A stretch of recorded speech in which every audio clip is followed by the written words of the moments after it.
Bismillahirrahmanirrahim. Subhanallah walhamdulillah wa la ilaha illallah wallahu akbar. Wa la hawla wa la quwata illa billahil aliyyil azim. Assalamualaikum warahmatullahi wabarakatuh. Zikir Allah kepada dirinya secara hakikat. Yang berzikir adalah Allah. Tiada zikir Allah kecuali hanya Allah, dan tak ada yang mengenalnya selain Dia. Tak ada yang berhak ditunggalkan kecuali hanya baginya, sedangkan zikirnya pada dirinya sendiri.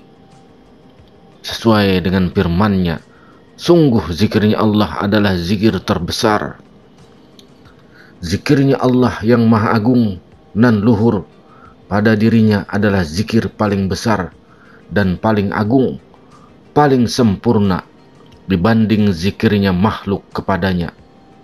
Adapun ma'rifatnya terhadap dirinya adalah sesuai dengan firman-Nya, dan mereka tidak mampu mengukur Allah sebagaimana mestinya.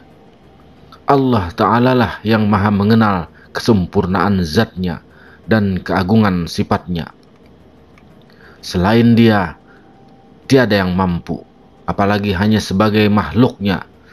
Bagaimana seseorang bisa mengenal salah satu sifat dari sifat-sifatnya, sedangkan tauhidnya hanya pada dirinya? Seperti firman-Nya, Allah menyaksikan sesungguhnya tidak ada Tuhan selain Dia. Maka Dialah yang maha mengetahui dengan tauhidnya secara hakiki dan paripurna, sedangkan tauhidnya makhluk hanya terjadi setelah tauhidnya pada dirinya sendiri sempurna, lalu kemudian melimpahkan dari cahaya tauhidnya sedikit saja pada para malaikatnya yang diberi pengetahuan menurut kadar masing-masing. Apa yang sudah dibagikan kepada makhluk adalah bagian menurut ilmunya yang sudah ada sejak zaman ajali, maka wujudnya dikenal melalui cahaya tauhidnya, bukan dengan zat diri tauhidnya. Setiap orang yang mengenalnya senantiasa tidak mampu mengenalnya, sedangkan ma'rifat itu ada di dalam tauhid. Karena tauhid ma'rifat itu sifatnya langsung, yaitu pangkal ma'rifat. Ibaratnya ma'rifat langsung itu seperti lampu di dalam matahari dan menyebarnya cahaya pada matahari itu. Karenanya disebut sebagai tauhid paling sempurna. Adalah penancapan tauhid dalam akal. Kekuatan akal menjadi faktor argumentasi dan penetapan bukti dalam hati yang lebih berhak mandiri dalam rasa yakin, serta paling jelas menampakkan dalam argumen dan deskripsi yang berpadu dalam hati.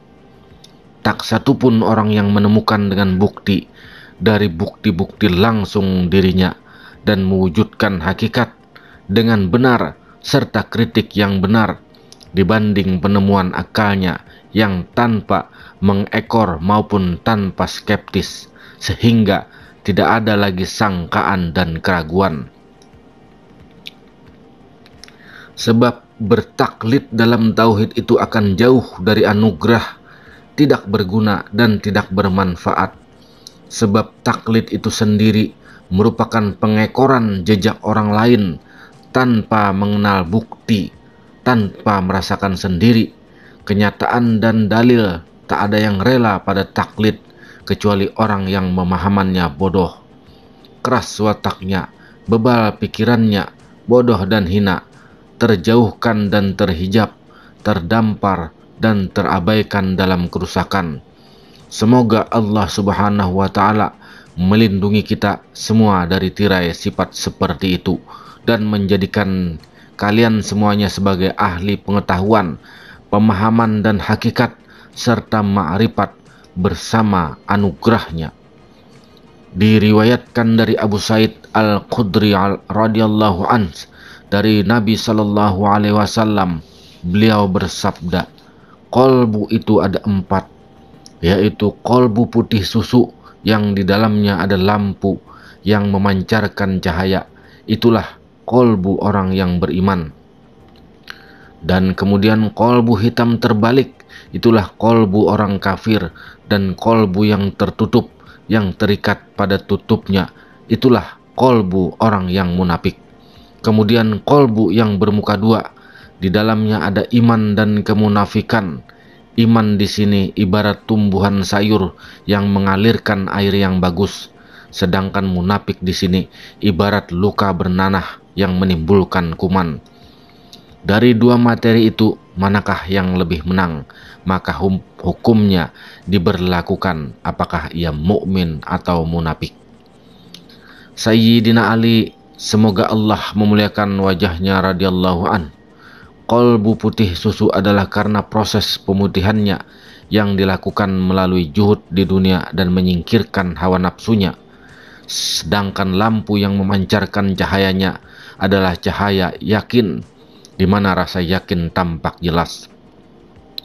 Sebagian sufi menegaskan kolbu putih susu adalah pembersihan kolbu melalui tauhid dari segala bentuk keraguan, kebimbangan dan taklid, dan pengasingannya dari segala hal selain Allah Subhanahu wa Ta'ala. Adapun kolbu yang terbalik adalah kolbu yang menjadikan hawa nafsunya sebagai Tuhannya dan Allah membiarkan sesat menurut ilmunya. Lalu Allah membalikkannya sehingga pandangan langsung terhadap ilmu tauhid terbalik dengan memandang kegelapan, pemikiran dan kemusyrikan. Inilah yang dikatakan sebagian arifin, kegelapan paling gulita adalah kegelapan ilmu dan kebodohan terbodoh adalah kebodohan taklid. Kolbu yang tertutup adalah kolbu yang tertirai melalui kegelapan gulita kebodohan taklid, jauh dari memandang matahari, nubuwah dan tauhid.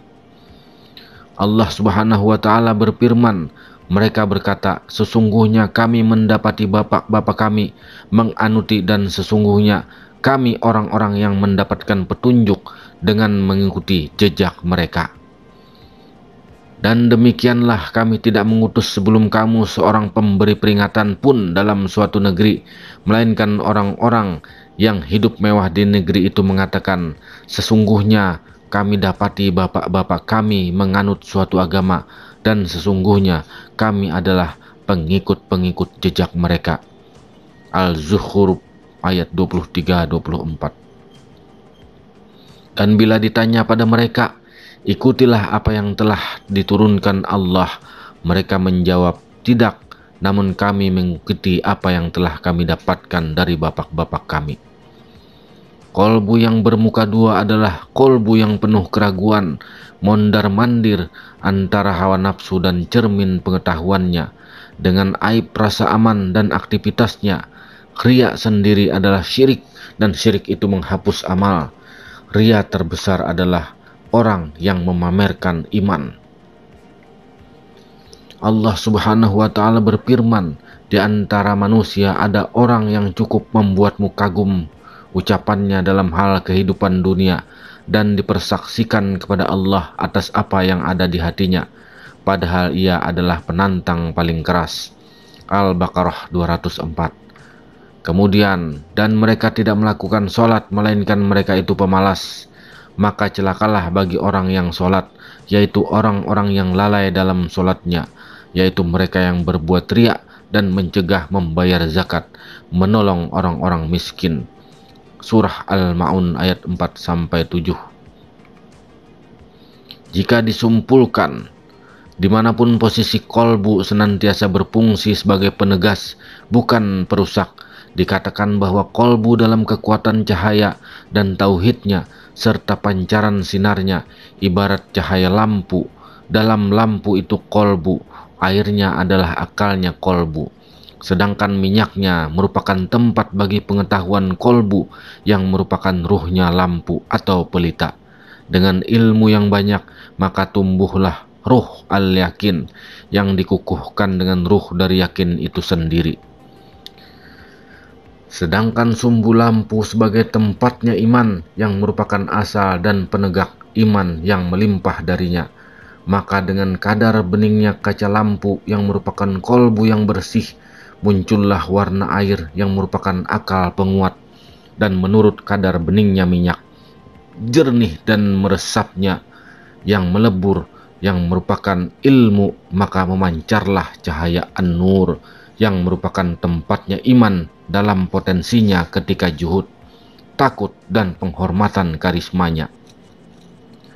Sedangkan dengan cahaya api yang menerangi nafsu, ibarat ilmu dalam materi ketakwaan, warok, dan ma'rifat, serta hilangnya hawa nafsu serta syahwat, maka ilmu menjadi tempat bagi tauhid, sehingga orang yang bertauhid sendiri, mandiri dalam tauhidnya menurut kadar tempatnya.